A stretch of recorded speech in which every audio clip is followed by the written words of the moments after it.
In today's video, I'm going to teach you how to use Trello labels. Labels in Trello are a fantastic way to organize your cards, making it easier to categorize and prioritize your tasks at a glance.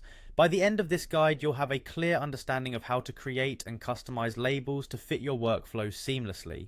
To get started, let's first log into Trello. Open up your browser and navigate to the Trello website.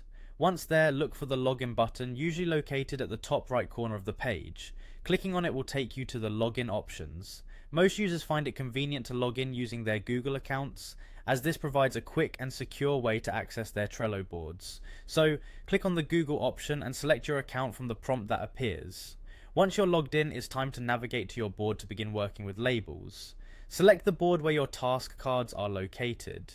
For this demonstration, let's say we're heading to a board you can modify. Click on your desired board to bring up the list of cards that you're working with. Now, find the specific card you want to add a label to.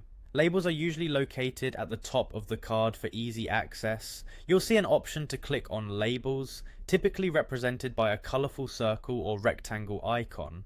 This is where the fun part begins. Click on the Labels button and a menu will pop up showing you the current labels available on your board.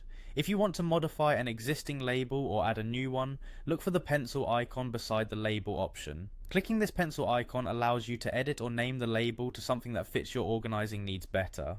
A useful strategy here is to name your labels according to priority levels, project phases, or any categorization that suits the tasks you're managing. Once you have the pencil icon clicked, type in the new label title. You might, for instance, use terms like urgent, in progress, or completed, depending on your task's specifics. After typing the desired label title, don't forget to click on Save. This action secures the changes you've made and brings the customized label into effect. With all your labels set, your card should now reflect the categories that help you manage your workflow effectively. The saved labels will now be visible on the card for quick reference, aiding you in staying organized at a glance. And there you have it, you've successfully learned how to create and customize Trello labels. This feature is a powerful tool for streamlining your project management, helping you see relevant information effortlessly. Thank you for watching and happy organizing.